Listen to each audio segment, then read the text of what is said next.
ये जो गतिविधि मैं अब लेकर आ रही हूँ, इसका नाम फिशबोल लर्निंग क्यों है? कुछ अनुमान आप लगा सकते हैं?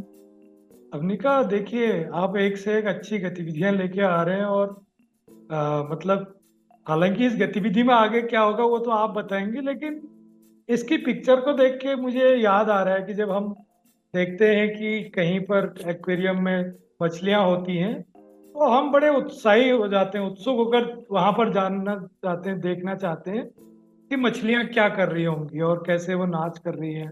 और वो बबल्स भी बीच बीच में दिखते हैं उस पानी में।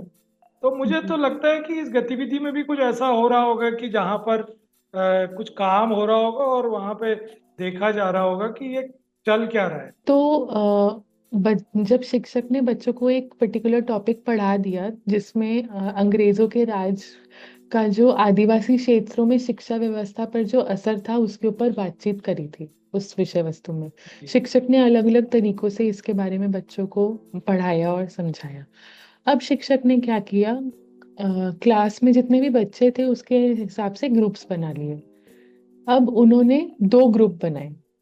ठीक है, एक ग्रुप था जो एक टेबल पे या फिर गोले में खड़ा हुआ था या फिर बैठा हुआ था, और एक ग्रुप था जो उन जो बच्चे अंदर बैठे हुए थे या खड़े हुए थे उनके आसपास, उनके पीछे पीछे कुछ बच्चे भी खड़े हुए थे। तो यहाँ पे क्या होता है, जैसे फिश बोल में हम क्या करते हैं, अंदर फिशेस, एक एक्वेरियम में अंदर मछलियां होती हैं और हम बाहर से खड़े होकर उनको देखते हैं, उनको ऑब्जर्व करने में, उनको अवलोकन करने में बहुत मजा आता है कि वो कैसे एक दूसरे के पीछे भाग रही हैं या क्या कार्य कर रही हैं।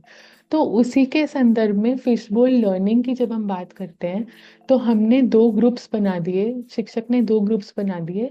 जी। जो इनर सर्कल वाला जो ग्रुप है, जो ब्लू डॉट्स आप देख रहे हैं, वो सभी बच्चे चर्चा करते हैं। वो जो जो टॉपिक दिया है टीचर ने कि आदिवासी क्षेत्रों में शिक्षा व्यवस्था पर कैसे असर पड़ा अंग्रेजों के राज में, वो एक्टिवली पार्टिसिपेट करते हुए उसके ऊपर डिस्कशन करते हैं कि ऐसा क्या हुआ, अगर असर पड़ा तो कैसा असर पड़ा, क्यों पड़ा, उसके कारण क्या थे।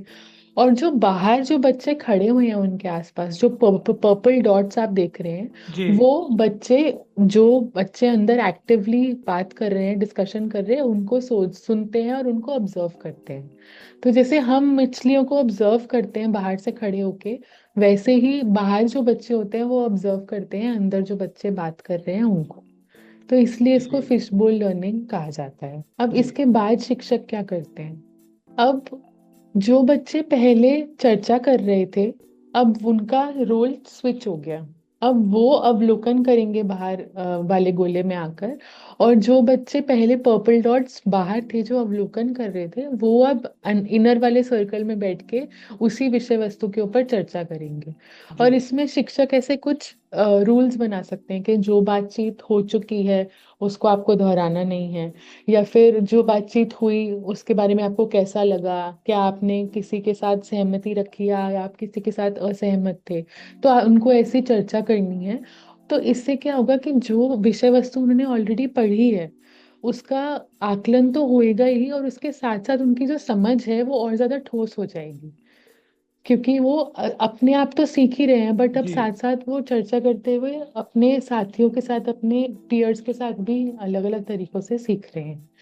इसको, इसका सेकंड स्टेप करने का एक तो ये तरीका है कि आपने रोल स्विच कर दिया। जी। इसका एक दूसरा तरीका भी है कि आपने क्या किया, आपने पेयर्स बना दिए। एक बच्चा जो अवलोकन कर रहा था उसको एक बच्चा जो चर्चा कर रहा था उसके साथ जोड़ दिया। ऐसे जी। आपने अलग अलग पेयर्स बना दिए, और फिर आपने उन जोड़ों को चर्चा करने के लिए बोला कि आपको जो बात जिन्होंने चर्चा, जो बच्चा चर्चा कर रहा था उसको जिसने उसका अवलोकन किया उसको क्या लगा उसकी बातों से, कि ऐसी सहमति या असहमति बनी, या फिर वो बहुत ज्यादा एक्साइटेड था उसकी बात सुनकर और बिल्कुल उनको लग रहा था कि बिल्कुल सही बात बोली। और जी। फिर वो जोड़ों में अपनी बात पूरी कक्षा के सामने रख सकते हैं कि क्या सही था और क्या गलत था, या क्या बेहतर हो सकता था, या फिर क्या और मैंने सीखा उनकी बातचीत से। तो ये फर्स्ट स्टेप करने के बाद ये दो तरीके हैं जो आप फिशबोल लर्निंग में कर सकते हैं अपने छात्र शिक्षकों के साथ।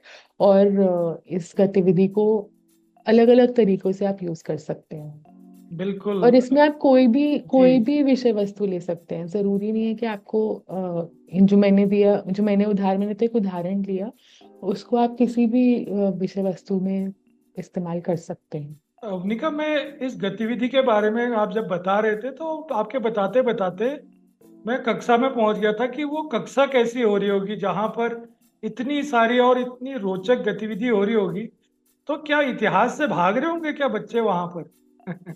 मैं तो कभी कभी ऐसे ही सोचती हूँ कि अगर शायद हमें भी, हमारी कक्षा में भी इतिहास को इतने रोचक तरीके से पढ़ाया गया होता तो शायद हमारी रुचि इस विषय में और ज्यादा होती आज की डेट में, जी। कंपेयर टू जो आजकल।